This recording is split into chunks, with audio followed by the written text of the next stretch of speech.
Warga Kelurahan Borong, Makassar mengamankan dua pemuda yang kedapatan merusak dan menurunkan paksa baliho salah satu pasangan calon wali kota dan wakil wali kota Makassar nomor urut 1. Bawaslu Makassar kini tengah mengkaji adanya dugaan pelanggaran pemilu.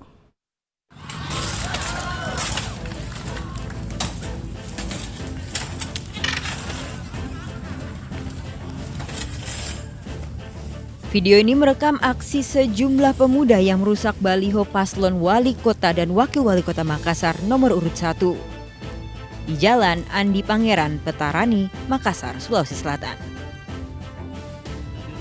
Rosternya Bapak Padani, orangnya Api, Tabe, ini dia kastur semua ini dengan baliho ini dia pasang tadi. Saya dapat dengan. Di lokasi lain warga juga menangkap dua pemuda yang menurunkan baliho dan spanduk calon wali kota nomor urut 1 dan menggantinya dengan spanduk pasangan calon wali kota nomor urut 2.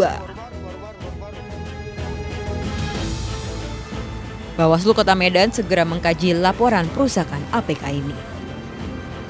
Kemarin sekitar jam 2 pagi, jam 2 ya antara jam 2 jam 3 pagi itu kami menerima laporan terkait soal pengerusakan penurunan dan pengerusakan baliho. Nah, itu baru kemarin pagi dini hari kita terima dan sekarang proses yang dilakukan Bawaslu ini sementara dalam kajian kita. Jadi mekanisme penanganan pelanggaran di Bawaslu itu ketika kita menerima laporan kita harus melakukan kajian dulu untuk itu sebelum kemudian kita pastikan bahwa ini bisa diproses kasusnya dan hari ini terakhir kami akan melakukan kajian. Kalau memang diputuskan untuk ditindaklanjuti jika memenuhi syarat maka itu akan dibahas di Sentra Gakumdu besok.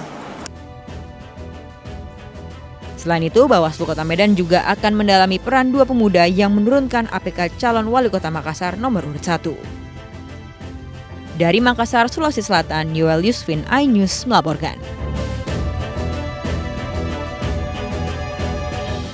Calon wali kota Medan nomor urut 2, Bobi Nasution memantau lokasi jembatan ambles di kawasan perbatasan antara Kecamatan Medan Johor dan Medan Amplas, Sumatera Utara.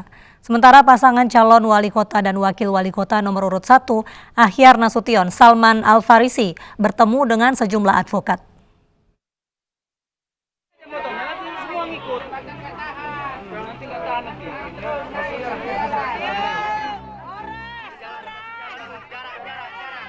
Calon wali kota Medan nomor urut 2, Bobi Nasution, mengunjungi lokasi jembatan ambles di Jalan Swadaya, Kecamatan Medan Amplas sambil menyerap aspirasi dari warga.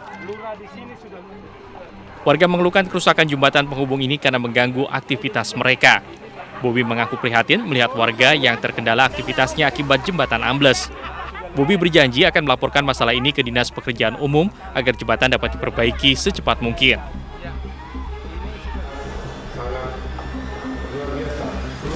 Sementara itu, calon wali kota dan wakil wali kota Medan nomor urut 1, Ahyar Nasution dan Salman Al-Farisi bertemu dengan sejumlah advokat yang tergabung dalam tim advokat aman. Dalam pertemuan ini, para advokat berjanji akan membantu untuk memperjuangkan pasangan Ahyar Salman menang di pemilihan wali kota Medan 9 Desember mendatang.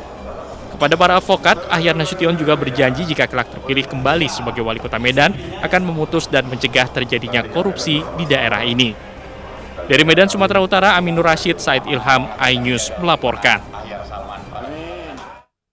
Pemirsa, 22 mantan pengurus sekaligus kader aktif PDI Perjuangan Kabupaten Tasikmalaya mendeklarasikan diri dan mengalihkan dukungannya ke pasangan calon nomor urut 1, Aziz Rismaya dan Haris Sanjaya, diusung oleh Partai Gerindra dan Partai Demokrat.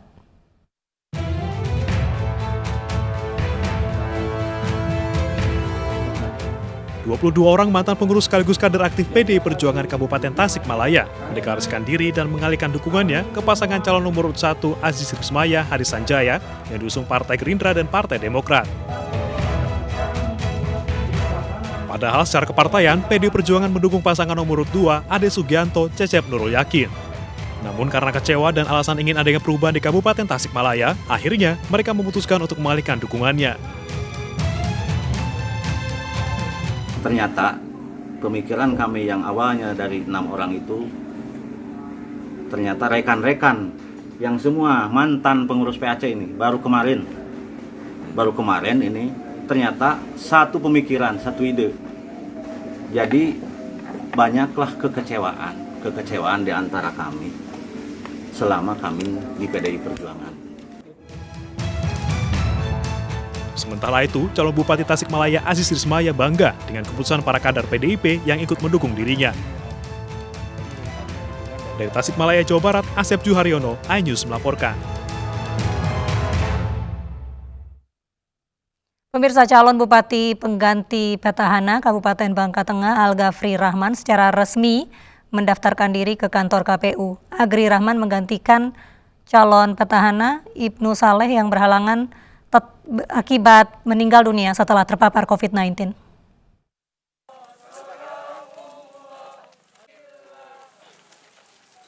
Bakal calon Bupati dan Wakil Bupati Kabupaten Bangka Tengah Al-Ghafri Rahman dan Heri Arfian mendaftarkan diri ke kantor KPU.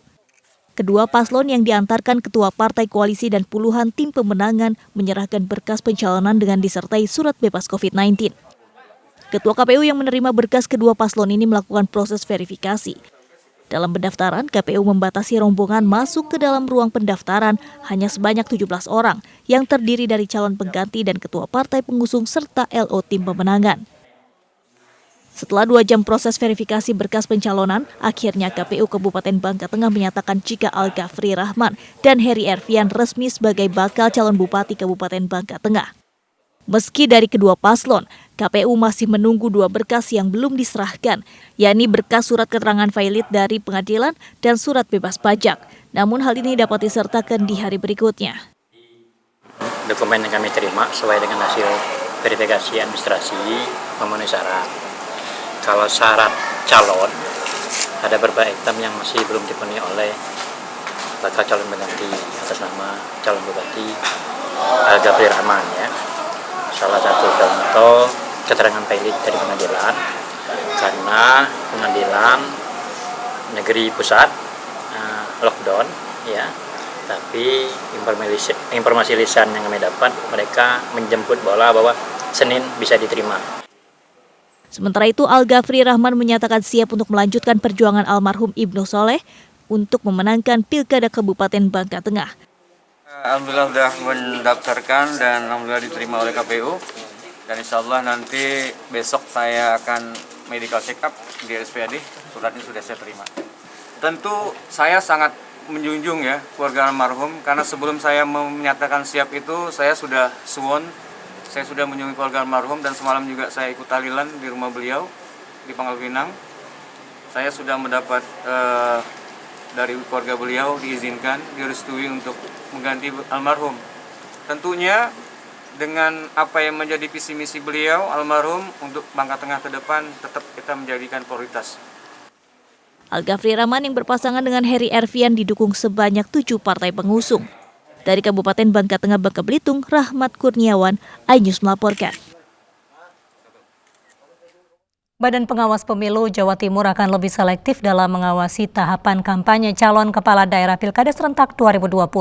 Para calon kepala daerah diharapkan tidak memobilisasi massa dalam jumlah besar.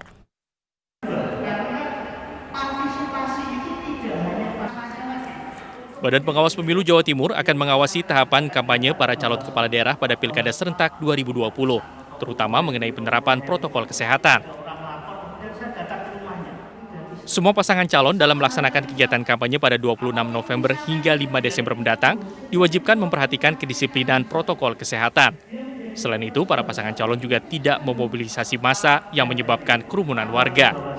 Jadi memang tingkat pengawasan kami pada penyelenggaraan Pilkada 2020 harus lebih selektif, harus kemudian lebih intensif berkoordinasi dengan beberapa pihak yang berkaitan dengan protokol kesehatan, misal dengan gugus tugas di tingkat kabupaten kota maupun pihak kepolisian, bila mana itu kegiatan kampanye yang dilakukan oleh pasangan calon melebihi dari jumlah yang ditentukan melalui peraturan KPU.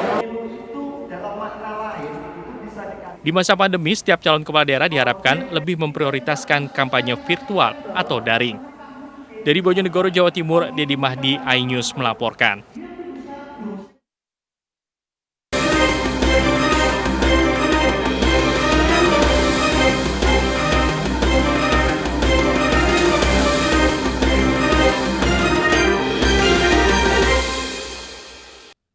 Satpol PP merazia tempat makan yang kedapatan pengunjung malam di Pasar Genjing, Jakarta Pusat.